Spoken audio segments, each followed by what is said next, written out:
네, 안녕하십니까. 시어머니의 권혁재 PD입니다. 오늘 제가 시승할 차량은 바로 이 앞에 있는 GN7 그랜저인데요. 이 차량은 지난번에 시승했던 3.5L 내연기관 모델이 아닌 하이브리드 차량입니다. 기존의 그랜저가 2.4L 하이브리드를 썼던 것과는 다르게 이번에는 K8에 들어가는 4기통 1.6L 터보 하이브리드가 들어갔습니다. 드디어. 기존의 그랜저 같은 경우에는 2.4L 하이브리드 유닛을 쓰면서 사실 그랜저 내에서 판매 비중이 제일 높거나 그러지는 않았었는데 K8 같은 경우에는 상황이 많이 달랐죠. 아바떼 타는 것과 똑같은 자동 차세를 내게 된다, 그런 장점이 있었거든요. 그리고 드디어 그랜저가 그 1.6L 하이브리드 유닛을 실었습니다. 그렇기 때문에 사실 이 그랜저 하이브리드를 기다리시는 분들이 상당히 많으셨을 거예요. 오늘은 이 차량을 타보면서 뭐 3시간 정도밖에 시간이 주어지진 않았지만은 최대한 어떤 느낌인지 좀 전달을 드리고자 노력해 보도록 하겠습니다. 근데 일단은 이 밖에다가 차를 세워두고 제가 지금 진행을 하고 있잖아요. 가끔씩 시동이 거는데 이 외부에서 들었을 때 엔진 소리는 그렇게까지 좋지는 않다. 내칭부터 한번 시승 시작해 보도록 하겠습니다. 그랜저 하이브리드 같은 경우에는 조금 신기한 게 있어요. 이 1.6L 터보 하이브리드 유닛은 보면은 미션도 현재 이 하이브리드 전용 6단 미션을 물려놓고 있고요. 전부 다 똑같은 40kW대 그 배터리를 놓고 있습니다. 이거는 뭐 소렌토도 그렇고 스포티지도 그렇고 모든 1.6L 터보 하이브리드를 쓰는 모든 차량이 똑같습니다. 파워트레인적으로의 차이는 없다는 거거든요. 거기에다가 지금 이 차량이 더 크고 무겁기도 하죠. 이 차량의 연비가 더 안 좋게 나와야지 정상이긴 해요. 이 차량의 연비가 더 안 나와야 되는데 그랜저와 K8의 똑같은 휠 사이즈, 겹치는 휠 사이즈가 18인치밖에 없거든요. 18인치 휠 사이즈를 놓고 봤을 때 K8보다 그랜저의 연비가 거의 1km/L 내외로 더 높습니다. 그래서 좀 어떻게 과연 그렇게 할 수 있었나라는 부분을 한번 좀 살펴보려고 하고요. 단점으로 지적했었던 것 중에 하나가 이 8단 자동 미션 자체가 너무 승차감에 집중되어 있는 나머지 가속을 하고 싶은 순간에도 빠바박 가속이 되는 게 아니라 딜레이를 보여주는 순간이 순간순간 있다라는 말씀을 드렸었거든요. 근데 지금 이 하이브리드에 들어간 미션 같은 경우에는 6단 자동 미션이기 때문에 그것과 비교해서 또 어떤 차이점이 있나, 이러한 점들을 한번 살펴보려고 합니다. 일단은 타자마자 느껴지는 건요, 제가 이 V6 3.5L 모델을 탔을 때 느꼈던 약간의 그런 감동 같은 게 있어요. 이런 MVH를 어쩜 이렇게 꽁꽁 잘 싸맸지라는 느낌이 있었는데 4기통 1.6L 터보의 한계는 어쩔 수가 없었던 것 같네요. 되게 꽁꽁 싸매려고 했던 것이 느껴지기는 하지만 그럼에도 불구하고 어쩔 수 없이 실내로 유입되는 그 4기통 특유의 진동이라든가 1.6L 그 엔진 소리, 이러한 것들이 조금씩 실내로 유입되는 것이 없지 않아 있습니다. 뭐 아주 크지는 않아요. 잠깐 말을 멈춰보면은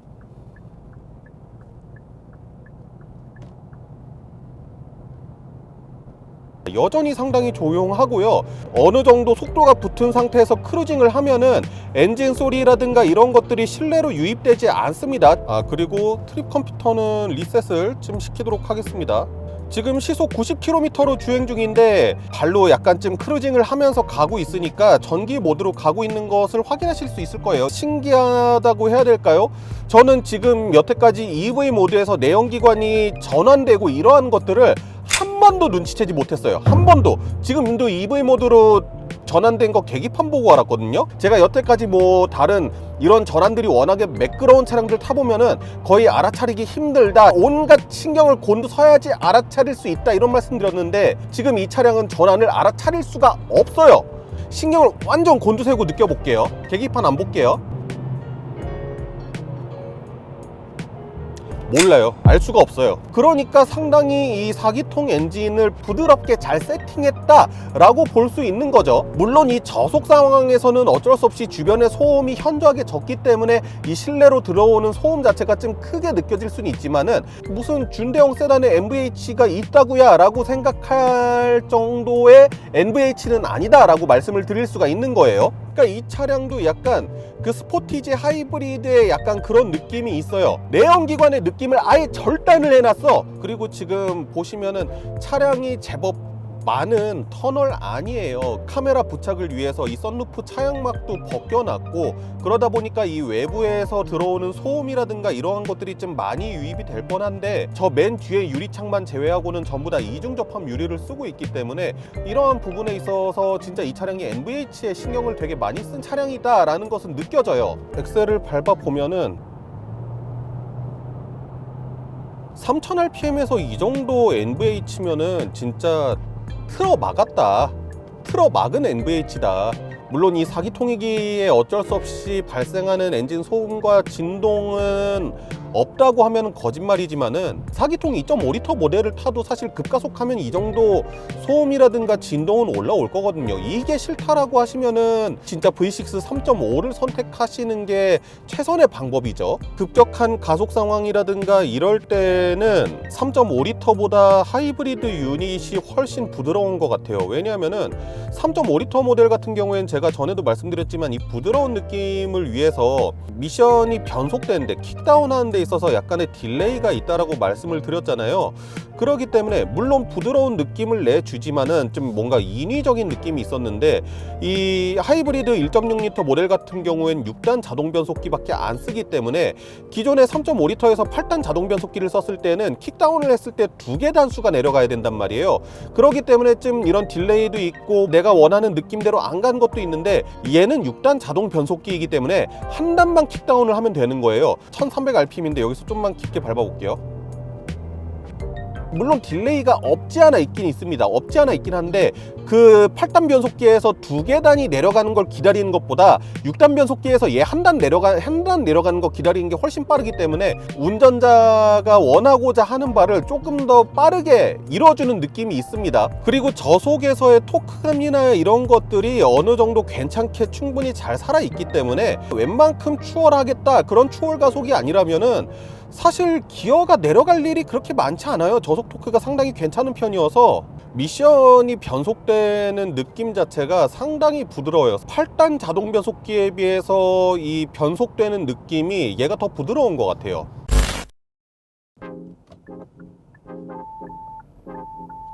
차선 변경을 하려고 할 때 옆에 차가 있으니까 이 스티어링 휠 진동을 통해 가지고 넘어가지 말라라고 경고를 해주네요. 하이브리드 자동차한테 사실 좋은 환경이 이런 도심 환경이잖아요. 아무래도 가다 서다가 반복이 되면서 배터리 충전도 해주고 저속에서 그렇게 큰 힘을 쓸 일이 없어서 이 전기 모터만 개입을 해서 움직이는 경우가 아무래도 이러한 시내 주행에서 많을 텐데, 도심 환경을 해보면서의 이런 승차감이나 이러한 것들을 한번 살펴보고자 합니다. 이렇게 신호를 받아서 저속으로 출발하는 이런 환경에서는 전기 모터만 가지고 주행을 해줍니다. 곧 있으면 40 넘었고요. 시속 60km인데도 계속 이 전기 모터만 가지고 주행을 해주고 있어요. 아까 전에 신호 받아서 지금 교차로를 3개째인가 4개째인가 지나고 있는데 계속 전기 모터만 가지고 주행을 하고 있습니다. 지금 살짝 언덕백인데 이것도 그냥 전기 모터로만 지나갔어요. 아까 전에 신호 대기 중인 상태에서 앞 차량을 따라서 천천히 움직였어요. 그렇다고 해가지고 제가 막 인위적으로 일부러 늦게 간 건 아니고요. 그냥 일반적인 도심 주행 환경을 고려를 해서 이렇게 주행을 했는데, 교차로 5개를 지날 때까지 시속 60km가 넘어가도록 계속 전기 배터리만 가지고 움직였습니다. 이거를 이런 식으로 해버리면 연비가 좋을 수밖에 없지. 전기 모터가 움직이는 이 활동량이 어마무시합니다. 출발해볼까요? 이번에는 출발과 동시에 엔진이 개입을 했어요. 아무래도 이 전기 배터리를 너무 많이 썼나봐요. 여기는 구도심인 것 같아요. 그래서 도로 환경이나 이러한 것들이 그렇게 좋지는 않은데, 가속방지턱도 뭐 거의 지금 지워버렸어요. 문질러 갖고 아예 지워버렸고요. 가속방지턱 또 있는데,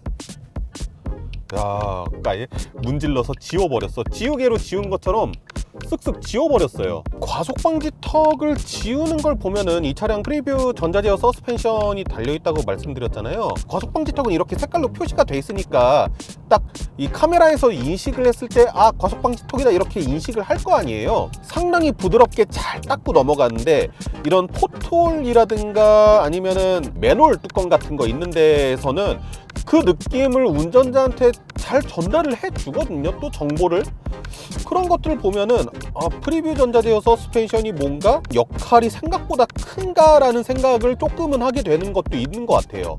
차량의 전반적인 거동이 거의 뭐 말끔한 거는 3.5L와 비슷합니다. 피칭 같은 거는 거의 느껴지지가 않고요. 지금 반자율 주행을 켰습니다. 서부간선 지하도로가 처음 부분에 내리막길이거든요. 아예 EV 모드로 가고 바퀴 쪽에서 배터리 쪽으로 충전만 보내고 있는 그런 상황입니다. 정전식 스티어링 휠 너무나 잘 작동하고 있고요. 지금은 그냥 평지인데 엔진이 개입을 했네요. 아까 전에 계속적으로 충전을 해줘서 EV 모드로만 갈 줄 알았는데 약간 그런 게 있는 것 같아요. 이 크루즈를 놓거나 반자율 주행을 켜놓으면은 엔진의 개입이 조금 더 많은 것 같아요. 만약에 지금 제가 발로 컨트롤 해가지고 이렇게 주행을 했다라고 하면은 계속 EV 모드로 주행이 가능했을 것 같은데, 이거는 제가 여태까지 타왔던 현대 기아의 하이브리드 모델 모두 약간 동일한 특성이더라고요. 왼쪽으로는 국회의사당입니다. 이 양재에서 광명 이케아 찍고 국회의사당 해가지고 다시 양재로 돌아갈 거니까 양재를 기점으로 해가지고 이렇게 서울 남부 한 바퀴 돈 거예요. 지금 나중에 최종적인 연비는 얼마나 나올지도 한번 보여드리도록 하겠습니다. 과속 방지턱,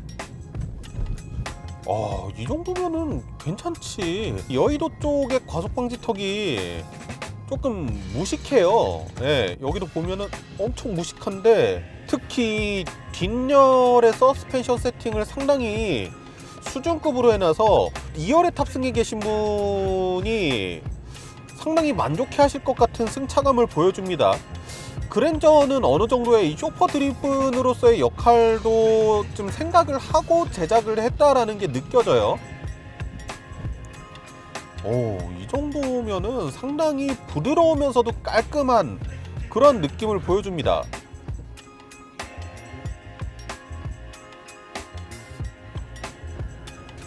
약간 이렇게 멈췄다가 바로 가속하는 순간 감속이 거의 다 끝났어. 그러니까 거의 정지 상태에서 다시 가속하는 순간에 이 살짝 울컥하는 뭔가 그 약간 살짝 멍 때리는 그 느낌이 있다라고 말씀드렸는데, 방금 전에도 거의 정차한 상태에서 다시 악셀레이터를 밟으니까 살짝 꿀렁했거든요. 신호 대기 상태, 그러니까 아예 정지 상태에서 출발할 때는 딱히 이런 느낌을 느끼기가 어려운데, 멈출 듯 하다가 출발하는 순간에는 뭔가 살짝 이런 느낌이 있어요. 지금과 같은 막히는 환경에서는 거의 이렇게 전기 모터만 가지고 움직여 줍니다. 그렇기 때문에 사실 도심 환경에서 출퇴근하시는 분들은 전기차를 사시지 않는 이상, 도심에서 생활하시는 분들은 대부분 다 공동주택에서 거주하시기 때문에 전기차 집밥 먹이고 이러기에 너무나 쾌적한 환경은 아니죠. 사실 하이브리드가 상당히 좋은 선택권이죠. 막히는 환경에서는 뭐 거의 전기 모터로만 주행을 해주고, 가끔씩 이 전기 배터리의 충전량이 좀 부족하다 이런 환경에서만 엔진을 개입을 하니까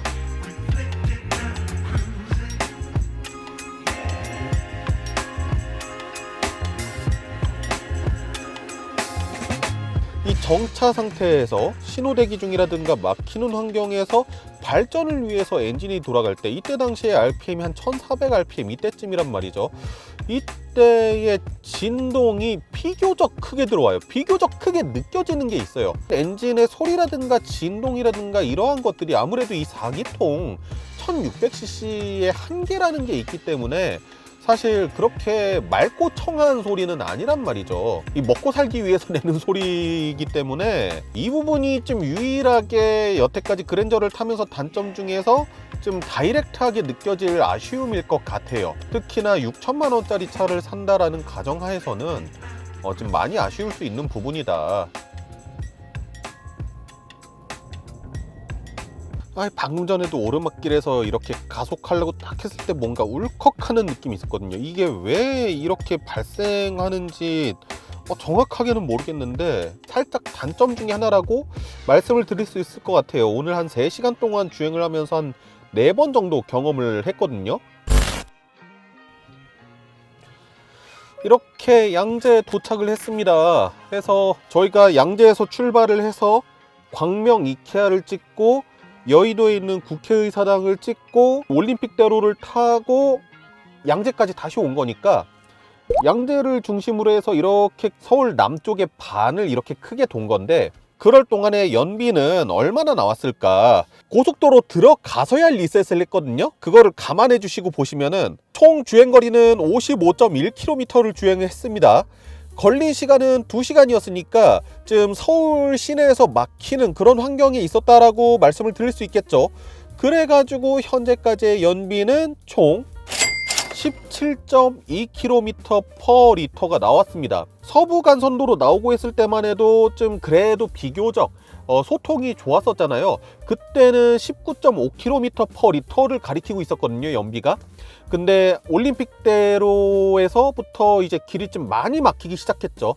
그러다 보니까 연비가 이렇게 17.2km/L까지 찍힌 것을 확인하실 수 있는 겁니다. 만약에 이거 3.5L 그랜저로 오늘 시승했으면은 연비 제가 봤을 때 리터당 8km 찍습니다. 리터당 8km 찍어.